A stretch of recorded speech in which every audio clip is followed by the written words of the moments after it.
Oke, salam gitu. iya, selamat malam. Saya Sonia Kurniawati, saya di sini ingin menginterview, seorang interpreter, dari tugas, mata kuliah interpreter. Eee, oke, langsung aja, boleh perkenalan dulu, Mbaknya namanya siapa? Nama saya Rania Hidayani Fimasadin. Nah, oke, Mbak Rania, bisa tolong ceritain pengalaman menjadi interpreter. Sebelumnya Pengalaman. ya, sebelumnya Mbak Rania, melakukan interpreter apa? Apa bahasanya? Iya, Bahasa Arab. bahasa Arab ke Indonesia atau Indonesia ke bahasa Arab? Bahasa Arab ke Indonesia. Bahasa Arab ke Kadang Indonesia, Indonesia ke Arab juga tergantung kondisi. oh tergantung kondisi. Oke, bisa diceritain nggak cerita pengalamannya menjadi interpreter? Ya, jadi uh, saya itu sekolah di pondok pesantren ya, Ya, di Mahathir Sunnah di Tasikmalaya. Terus awalnya saya SMA kelas 10, kelas 11. Kemudian ketika mau naik ke kelas 12, saya pindah jenjang ke jenjang tahfidzul Quran. Jenjang tahfidzul Quran itu jenjang yang khusus untuk menghafal Al-Quran. Nggak ada pelajaran umumnya kayak matematika gitu, nggak ada. Pokoknya kita fokus untuk menghafal Al-Quran. Nah, kebetulan di sana pengajarnya di jenjang tahfidzul Quran itu Syekhah dari Yaman. Nah, beliau baru datang dari Yaman dan belum bisa berbahasa Indonesia sama sekali. hmm, Syekhahnya itu ada 2. Jadi kita dibagi ke 2 kelompok, 2 halakoh. Dan di halakoh 2, ada halakoh 1, halakoh 2. Saya di halakoh 2. Nah, kebetulan di halakoh 2 itu, apa namanya, santrinya itu masih yang kayak lulusan SD atau anak SMP. Jadi belum ngerti bahasa Arab sepenuhnya gitu. Nah, di sana ada sih yang lebih tua dari saya 2 orang, tapi kurang menguasai bahasa Arab gitu. Dan saya itu sering ngobrol sama syekhonnya, nanya-nanya gitu tentang bahasa Arab dan sebagainya. Sampai akhirnya ketika pelajaran, syekhonnya itu selalu nyuruh saya buat menerjemahkan gitu.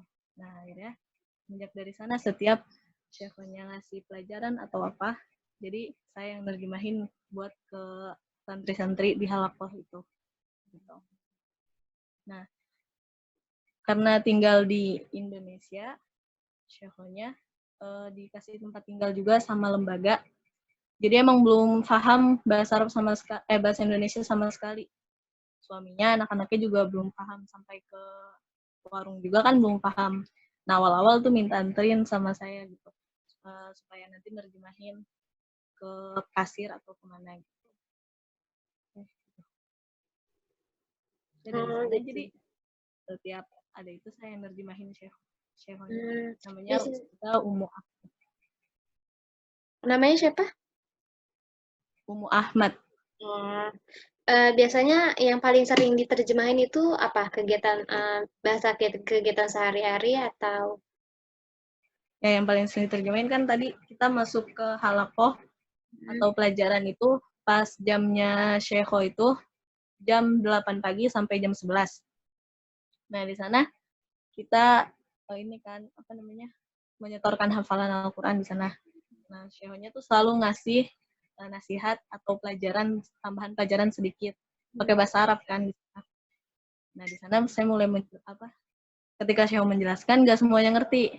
Nah, jadi syekhnya selalu nunjuk saya buat coba tolong artikan ke teman-teman yang lain gitu. hmm, Paling sering itu di sana. Tapi kalau syekhnya mau ke rumah sakit atau mau kemana, itu nanti ngehubungin saya buat anterin gitu. selanjutnya, keuntungan apa sih, menjadi interpreter menurut Anda pribadi? Keuntungan, kalau keuntungan berhubung saya juga masih belajar tentang bahasa Arab ya yang kemarin. Jadi ketika menjadi penerjemah itu lebih mengasah apa namanya intonasi. Jadi beda orang Indonesia kalau ngomong ke bahasa Arab kadang masih pakai logat Indonesia gitu. Tapi ketika berbicara dengan Syekho, ketika berbicara dengan orang Arab langsung, logatnya berubah. Jadi nggak jadi logat Indonesia lagi gitu, ikut ke logatnya mereka.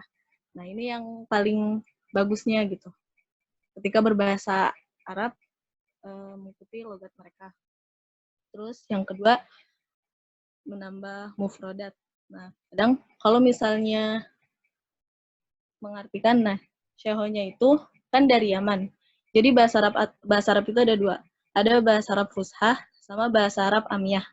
Kalau bahasa Arab Fushah itu yang biasa digunakan di kampus atau di tempat kerja gitu. Kalau Amiyah bahasa Arab pasaran. Maksudnya yang tidak baku gitu.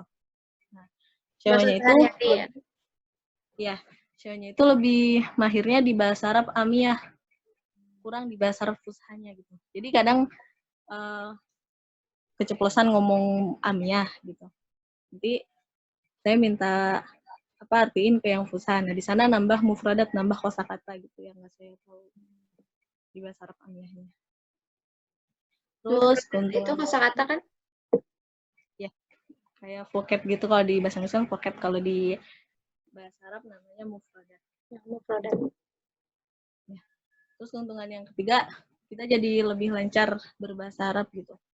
Nggak terbata-bata lagi ketika menjadi penerjemah.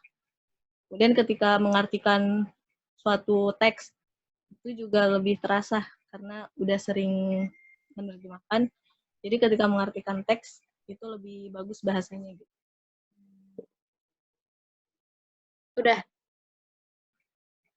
Oke, pertanyaan selanjutnya. Kan tadi udah disebutkan keuntungannya. Kalau kekurangannya menjadi seorang interpreter itu menurut pandangan Mbak Rania gimana? Apa saja? Kekurangan sesuai pengalaman. Iya, sesuai pengalaman. Nah, kalau sesuai pengalaman itu yang tadi, yang Syekhonya itu, guru saya itu lebih pakai yang Amiyah gitu. Jadi di sana saya kurang ngerti. Itu nanti bisa, nanya beberapa kali buat terjemahin ke Fushahnya. Itu kekurangannya. Terus yang kekurangannya lagi itu kalau nerjemahin misalnya di rumah sakit. Waktu itu pernah saya anterin beliau ke rumah sakit. Agak sulit menjelaskan tentang bahasa kedokteran gitu, dari bahasa Indonesia ke bahasa Arabnya. Kalau dari bahasa Arab ke Indonesia agak lumayan mudah. Nah, ketika dokter berbicara tentang bahasa kedokteran, buat ke Arab ini itu agak susah. Kurangnya sih di sana. Beda lagi ya. Kadang jadi juga suka dadakan juga sih. Kalau disuruh nerjemahin itu maksudnya harus siap gitu. Harus siap kapanpun. Ceweknya mau kesini harus siap anterin, harus siap bahasanya. Nah, di sana juga karena kita harus siap segalanya, jadi harus menyiapkan banyak mufrodat supaya nanti ketika menerjemahkan tidak terbata-bata gitu. Oke, pertanyaan terakhir. Menurut Mbak Rania, strategi apa yang harus dilakukan supaya menjadi seorang good interpreter, seorang penerjemah yang baik? Banyak baca buku ya, banyak baca buku. Bukunya juga yang buku, kan saya ngerjainnya bahasa Arab, jadi banyak baca buku yang berbahasa Arab gitu, buat coba ngerti-ngertiin sendiri. Terus yang kedua, sering dengar kajian bahasa Arab juga. Itu sih yang paling utamanya. Sama perbanyak menghafal mufrodat.